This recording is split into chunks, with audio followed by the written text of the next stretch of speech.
Hi, Jim Ballinger here.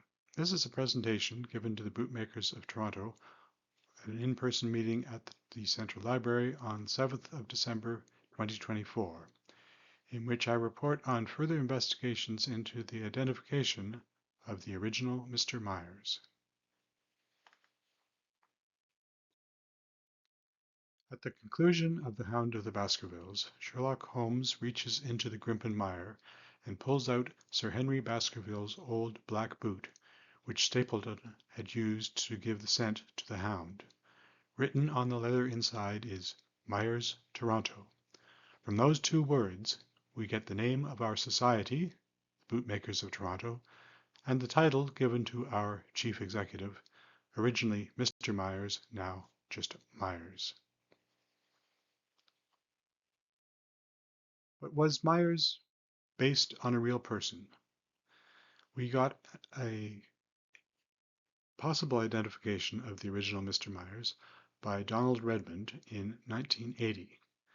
Now, for those of you who didn't know Don, he could be described as the godfather of the Arthur Conan Doyle collection at the Toronto Library. Although he didn't work for the library, he encouraged the library to buy lots of books that were available and to start a collection, and more importantly, for it to be a Conan Doyle collection rather than just a Sherlock Holmes collection. Now, he was a librarian. He liked cataloging things, and one of his interests was the origin of names in the canon. In 1984, he published Sherlock Holmes: A Study in Sources, in which he identified hundreds of the characters used in the canon. And we got a preview of that in 1980 in Canadian Holmes with his possible identification of Mr. Myers. And this article was reprinted in 97 in Canadian Holmes the first 25 years. I'd like to begin with a personal digression, which explains why I got interested in this about a year ago. Then talk about what more we know now about Joseph Meyer, the person identified by Don Redmond, or two other possibilities that we'll address briefly, and conclude with the problem of chronology. So in order to do this, I made use of Toronto City directories, both physical and electronic, something called Canadiana.ca, which I found through the library. They have all sorts of documents available from about the 1820s onwards. Then there's ancestry sites and Find a Grave. This photograph was taken on April 27th, 1905, and it's the 50th wedding anniversary party of the Graydon family. My grandfather, John Graydon Ballinger, grew up on a farm in Streetsville, just west of Toronto. Here he is at age 11 at his grandparents' anniversary party. He was a cute little guy. This is the only photo we have of him before university. In the middle of the photo is his mother, Margaret Graydon, who became Maggie Ballinger. But the real reason for showing this photo is because of this man. Her father, my great-great-grandfather, William T. Graydon, who was, wait for it, an honest-to-goodness bootmaker. Not like us, he actually made shoes for more than 50 years.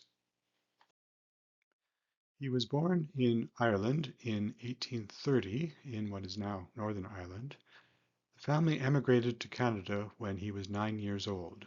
Now, I had always assumed that this was the potato famine, but that didn't occur to the mid-1840s, so they were economic migrants.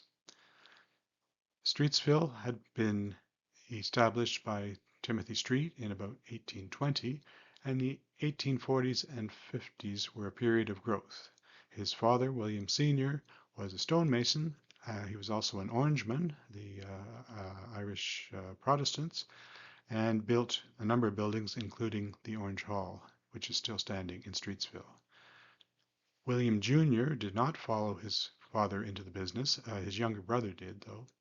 William became a bootmaker, probably apprenticing with his brother-in-law, Robert Armstrong.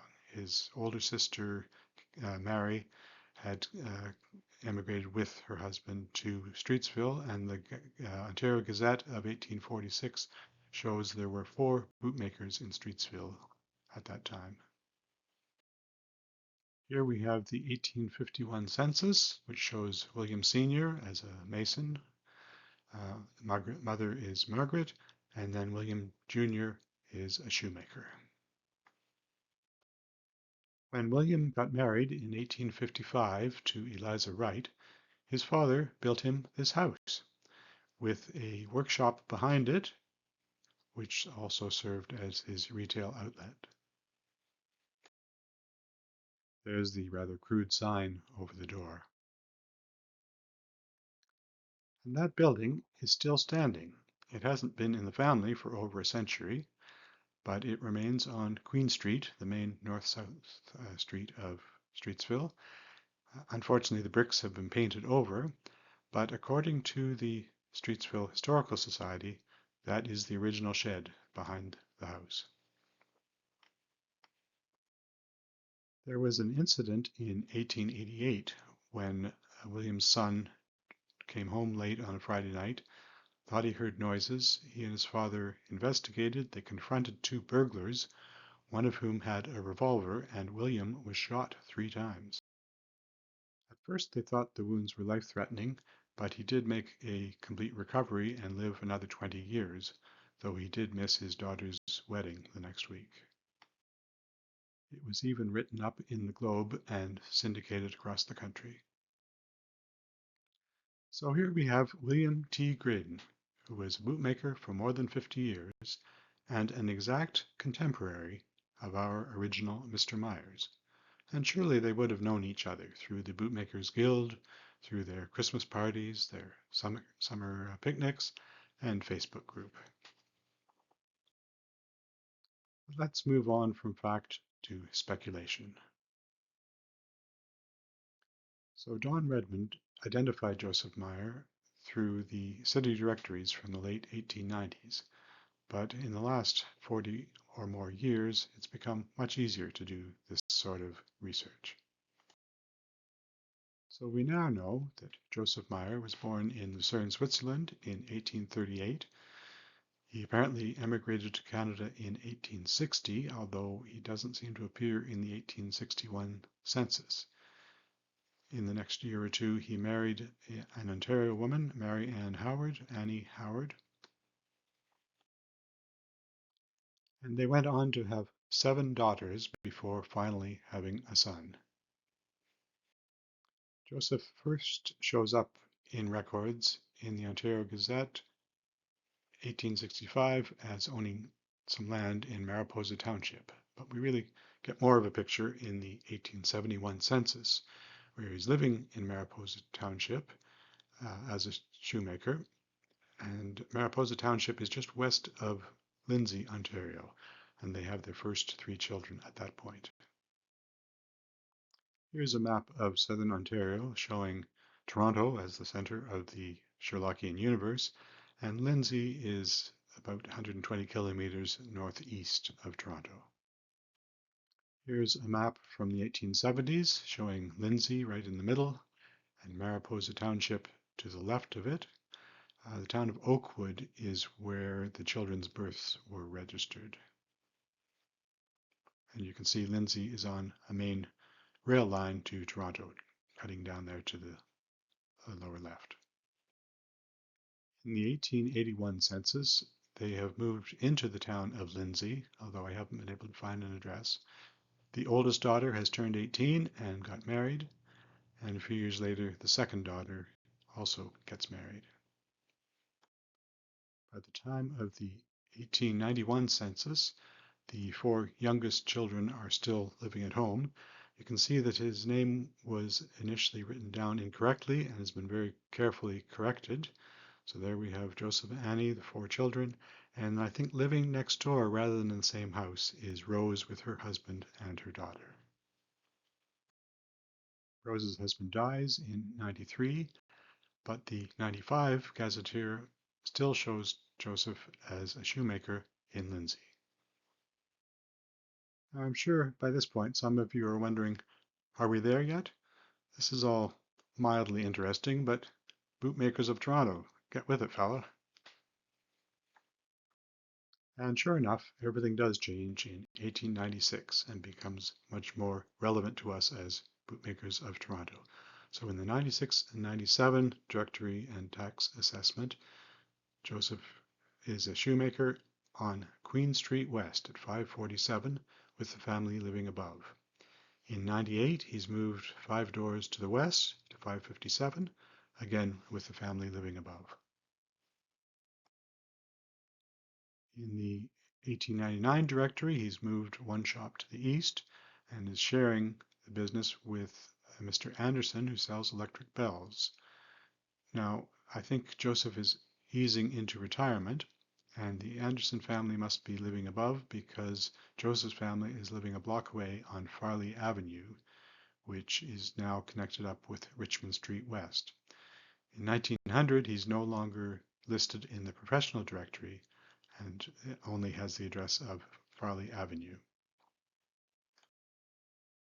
This is a photograph of Queen and Spadina around 1900. And here is Google Street View showing the part of the south side of Queen Street that we're interested in. The three addresses, 547, 57, and 55. Now you can see the building at 47 has been replaced. There's a date on that building of 1928, so that is not the original, but 55 and 57 are definitely the Victorian buildings that Meyers' shop would have been in. This is a photograph I took a few months ago, and you can see that the original shop at the left-hand side of the image is now a cannabis shop. On Farley Avenue, the block they lived in has now been completely redeveloped, but one block west we have these Victorian houses remaining, so that may be what their house looked like. Here's a map of Toronto around 1900, showing our location here at the library where Sherlock Holmes is, and the areas where the shops were is Queen and Spadina. Here we have a closer view of Queen and Spadina. A, B, and C are the three locations of his shop, and D is where the house was one block away. Now, it's all change again at the time of the 1901 census. The family is living at 172 George Street, which is just south of Queen Street East, one block east of Jarvis. This is what it looks like transcribed. Now the bottom 6 are lodgers, so let's get rid of them and expand the rest of it. So here's what I think happened. The enumerator came to the door. Knock, knock, knock. Rose answered. The enumerator says, "Madam, are you the head of the household?" Rose says, "Yeah, whatever." So Rose becomes head, and we have her daughter, Ida. It seems that her son has died. Rose is a widow. Remember, her husband died in the 1890s. Then we have Joseph and Annie at ages 63 and 58. Then there's the son, Howard, 15 years old. Unmarried daughter, Edna. Married daughter, Minnie, with her husband, Frank Cullen. Married daughter, Ruby, with her husband, Gilbert Gilmore, and her 1-month-old daughter, Verna. So that big family plus 6 lodgers in one house. Now the building is long gone, but across the street we have this building, which could be something like what they lived in. Again, we have Sherlock Holmes at the library, and their location A is down near Queen East and Jarvis Street.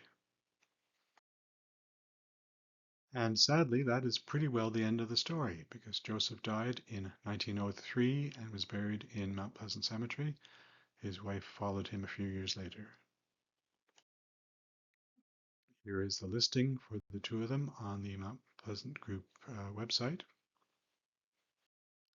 This is the section they're buried in.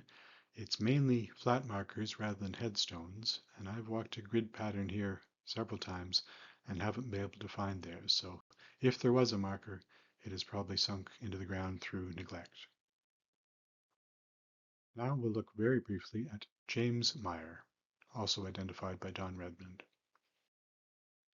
In the 1901 street directory, there's a James Meyer, who's a shoemaker with a home in the same McQueen and Spadina area as Joseph Meyer, but I cannot find this James Meyer in any other year's street directory, nor in the census of 1901 or 1911. John Redmond speculated that this James might be the son of Joseph and taking over his business, but we now know that Joseph's only son was Howard, and he was 15 years old at the time and unlikely to be taking over the business. In fact, he was an apprentice engraver. The home of James Meyer is actually the vacant lot to the right there, so it's likely that his home looked something like the one in front of us. And there's one more person we can look at, Joseph Meyer, with a spelling more familiar to us. Joseph Meyer was born in 1863 in Germany and married a Swiss woman, Louisa Caspar. Their first two daughters were born in Switzerland, but their third in the USA because they had emigrated to Buffalo in 1892. And in 1899, they moved to Canada. He shows up in the 1900 Toronto City Directory and also in the 1901 census.